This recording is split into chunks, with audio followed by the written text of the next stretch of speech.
Hello students, कैसे हैं आप। Welcome to our channel success platform, जहां मेहनत हमारी सफलता तुम्हारी। तो मैं अंकित पाल आज आपके लिए कुछ क्वेश्चंस लेकर आया हूं जो आपकी परीक्षा की दृष्टि से बहुत इंपॉर्टेंट है। यूपी पुलिस कांस्टेबल की सब बच्चे बहुत जोरों शोरों से तैयारी कर रहे होंगे और ये कुछ इंपॉर्टेंट क्वेश्चंस हैं जो पहले पूछे भी जा चुके हैं बहुत सारे एग्जाम्स में और आगे भी पूछे जाएंगे और हो सकता है यूपी पुलिस में भी यहाँ से आपको क्वेश्चन देखने को मिले। ठीक है बच्चों, तो आप सभी को कमेंट बॉक्स में लिख के बताना है कि आप सबको इसमें से कितने क्वेश्चन याद है या आपको पहले से ही कितने क्वेश्चन इसमें से आते हैं। ठीक है बच्चों, अब चलते हैं। सबसे पहला क्वेश्चन, अंटार्कटिका जाने वाले पहले भारतीय दल के प्रभारी कौन थे। ये चार ऑप्शन देगा आपको, doctor Bhabha, doctor S J Kasim, doctor Abdul Kalam, number D Shanti Swarup Bhatnagar. तो इसमें से जो ऑप्शन सही है वो है डॉक्टर एस जे कासिम, जो अंटार्कटिका जाने वाला प्रथम भारतीय दल था। उसकी जो नेतृत्व करता थे वो कौन थे, डॉक्टर एस जे कासिम। ठीक है बच्चों, सभी को राइट आंसर लगाना है इसका, डॉक्टर एस जे कासिम। अब नेक्स्ट क्वेश्चन जो हमारा आता है, परमाणु के नाभिक के अंदर कौन से कण होते हैं। जो परमाणु होता है उसके नाभिक में, न्यूक्लियर में कौन से कण पाए जाते हैं। इसके चार ऑप्शन है यहाँ पर, केवल इलेक्ट्रॉन, केवल प्रोटॉन, प्रोटॉन व न्यूट्रॉन व प्रोटॉन व इलेक्ट्रॉन। तो आपको इनमें से जो राइट आंसर है वो लगाना है। आपको ऐसे ही ऑप्शन देगा वो वहां पे कंफ्यूज करने वाले, proton, neutron, not proton, electron और केवल इलेक्ट्रॉन या केवल प्रोटॉन। ठीक है, तो इसका जो आंसर होगा वो होगा क्या, प्रोटॉन व न्यूट्रॉन। ठीक है बच्चों, एक चीज और समझना बच्चों, यहाँ पर जो न्यूक्लियर होता है ना, न्यूक्लियर इसमें क्या पाया जाता है, प्रोटॉन में न्यूट्रॉन पाए जाते हैं, दोनों पाए जाते हैं, प्रोटॉन व न्यूट्रॉन। जो प्रोटॉन होते हैं उन पे प्लस चार्ज होता है, लेकिन जो न्यूट्रॉन होते हैं उन पे कोई चार्ज नहीं होता, ये न्यूट्रल होते हैं। और जो इलेक्ट्रॉन होता है वो नाभिक के चारों ओर घूमता है, उस पर कौन सा चिन्ह होता है, वो कैसे होते हैं, ऋणात्मक। ठीक है, प्रोटॉन धनात्मक, इलेक्ट्रॉन ऋणात्मक, और जो न्यूट्रॉन होते हैं वो कैसे होते हैं, बिना इन पर कोई चार्ज नहीं होता। ठीक है, समझ रहे हो बच्चों। अब नेक्स्ट क्वेश्चन आता है आपका, प्रतिध्वनि उत्पन्न होने के कारण, यानी कि क्या है, प्रतिध्वनि कैसे उत्पन्न होती है। यानी कि आप समझ सकते हो, आपने कोई चीज बोली और वो आपस टकराकर आपसे आपको उल्टा सुनाई दी, उसको बोलते हैं प्रतिध्वनि। ठीक है बच्चों, वो प्रतिध्वनि होने का कारण क्या है, आपको चार ऑप्शन देगा, अपवर्तन, अवशोषण, परावर्तन या विवर्तन। देखो बच्चों, अपवर्तन अलग चीज है, अवशोषण यानी कि अवशोषण थोड़ी ना, अगर अवशोषित हो जाती, एब्जॉर्ब हो जाती है अगर, तो वापस सुनाई क्या देती, प्रतिध्वनि क्यों बोलते इसको। तो इसका जो राइट आंसर है वो होगा क्या, परावर्तन, रिफ्लेक्शन, यानी कि परावर्तन के कारण ही हमें प्रतिध्वनि सुनाई देती है। जैसे कि अगर हम बोल रहे हैं वो उल्टा हमें लौट के सुनाई दे, उसी को बोलते हैं प्रतिध्वनि। ठीक है बच्चों, अब नेक्स्ट आता है क्वेश्चन नंबर 4, सौर ऊर्जा का स्रोत क्या है। ठीक है, सौर ऊर्जा का स्रोत क्या है, सौर ऊर्जा क्या है। आई थिंक आपको पहले ही बताया गया होगा। सौर, सौर का मतलब क्या होता है, सूर्य। और सूर्य में कौन सी एनर्जी पाई जाती है, कौन सी क्रिया होती है, नाभिकीय संघनन क्रिया होती है सूर्य में। जब दो हाइड्रोजन के परमाणु मिलकर हीलियम के परमाणु बनाते हैं और प्लस एनर्जी क्रिएट होती है, उसी को बोलते हैं नाभिकीय संलयन। ठीक है, और नाभिकीय संलयन की क्रिया होती है तो सौर ऊर्जा का स्रोत क्या है, नाभिकीय संलयन, जो कि नाभ के विखंडन होता है। उस पर क्या बनता है, नाभ के विखंडन पर परमाणु बम। ठीक है, वो नाभ के विखंडन पर काम करता है। अब नेक्स्ट क्वेश्चन आता है क्वेश्चन नंबर 5, अन्वेषण यानी कि इन्वेस्टिगेशन के दौरान झूठ पकड़ने के लिए प्रयोग किया जाता है, कौन सा यंत्र प्रयोग किया जाता है, कौन कौन से टेस्ट किए जाते हैं झूठ पकड़ने के लिए, वो आपसे पूछा गया है।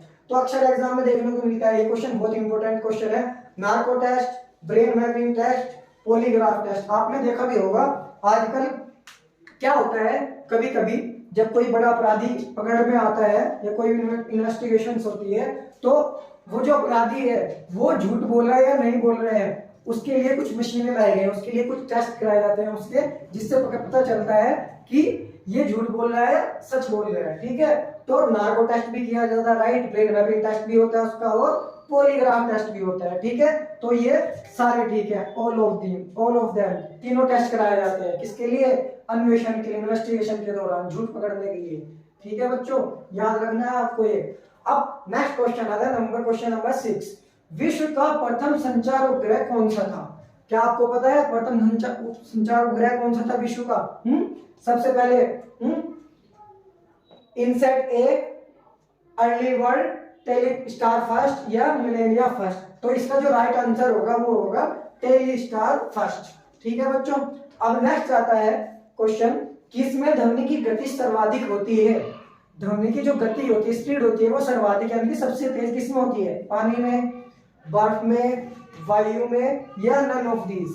ठीक है बच्चों, आपको पता होना चाहिए ये चीजें। जो ध्वनि की जो चाल होती है वो सबसे ज्यादा ठोस में पाई जाती है। ठोस यानी कि सॉलिड, गैस और द्रव यानी कि लिक्विड, और गैस। क्या होता है बच्चों, चीजों को समझना, ऐसा क्यों होता है? ठीक है, देखो जो सॉलिड होता है ना, जो उसके अणु होते हैं, ठीक है, वो बहुत ही पास पास होते हैं सारे के सारे।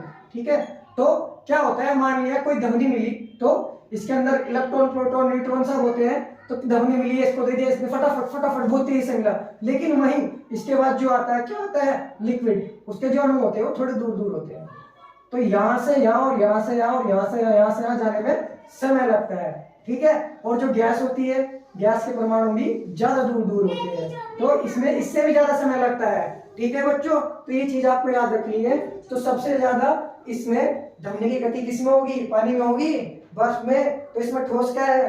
बर्फ है, बर्फ। ठीक है, तो सबसे ज्यादा किसमें होगी? बर्फ में। ठीक है बच्चों, तो राइट आंसर क्या है? बर्फ। अब नेक्स्ट आता है, किस उपकरण का उपयोग मानचित्र पर दूरी नापने के लिए किया जाता है? यानी कि जो मानचित्र होते हैं, आपके मैप होते हैं, उन पर दूरी नापने का उपयोग किस उपकरण से किया जाता है? तो उसका आंसर क्या होगा? देखो 4 ऑप्शन दिएगा आपको, प्लैनोमीटर, क्रोनोमीटर, माइक्रोमीटर, ओपिसोमीटर। तो इसका जो राइट आंसर होगा बच्चों वो होगा ओपिसोमीटर। ओपिसोमीटर से ही मानचित्र पर दूरी नापी जाती है।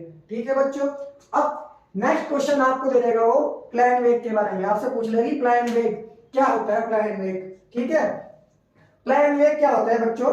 जब पृथ्वी की कोई वस्तु पृथ्वी की ग्रेविटेशनल फोर्स, जिसके कारण पृथ्वी पर ग्रेविटेशनल फोर्स की से बाहर निकल जाए, उसी को बोलते हैं प्लेन वेग। यानी कि कोई चीज इतनी स्पीड से फेंकी जाए कि वो पृथ्वी की ग्रेविटेशनल फोर्स से आगे निकल जाए, यानी कि बाहर निकल जाए, उसी को बोलते हैं प्लेन वेग।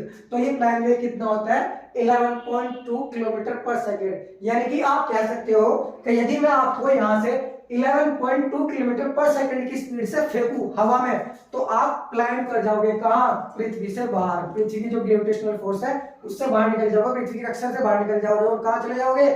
स्पेस में। ठीक है बच्चों, समझ में आई चीजें? तो ये क्या है? प्लेन वेग। अक्सर एग्जाम में देखने को मिलता है यहाँ से क्वेश्चन प्लेन वेग से। ठीक है बच्चों। अब नेक्स्ट क्वेश्चन आता है, कौन सा भारी जल है? यानी कि भारी जल का उदाहरण पूछ लेते हैं आपको, भारी जल का सूत्र क्या है? ठीक है, या भारी जल किसको बोला जाता है? तो भारी जल बोला जाता है ड्यूटेरियम को। कभी कभी इसमें ये ऐसे भी लिख के दे देता है इसका सूत्र D2O। ठीक है बच्चों, ये आपको याद रखना है। ठीक है, इनमें तो राइट आंसर क्या होगा? ड्यूटेरियम। अब आता है, तारापुर में भारत का प्रथम परमाणु रिएक्टर स्थापित किया गया है, कौन सा था? कौन सा था बच्चों? अप्सरा। भारत का पहला परमाणु रिएक्टर था अप्सरा। लगभग 2010 में ये बंद कर दिया गया है। ठीक है, और तारापुर कहाँ है? महाराष्ट्र में, MH। तो तारापुर कहाँ है? महाराष्ट्र में। ठीक है बच्चों, अगर आपको हमारी वीडियो पसंद आए तो लाइक, शेयर और कमेंट करना ना भूले, और आपके जो भी क्वेरी हो, ठीक है, और बच्चे जरूर बताएं आपको इसमें से कितने क्वेश्चन अच्छे लगे, और आपको कितने बच्चों कितने क्वेश्चन इसमें से याद थे, या कोई बच्चा कितने क्वेश्चन पहले से जानता था। अगर आपको हमारी वीडियो अच्छी लगे तो ज्यादा से ज्यादा शेयर करें, लाइक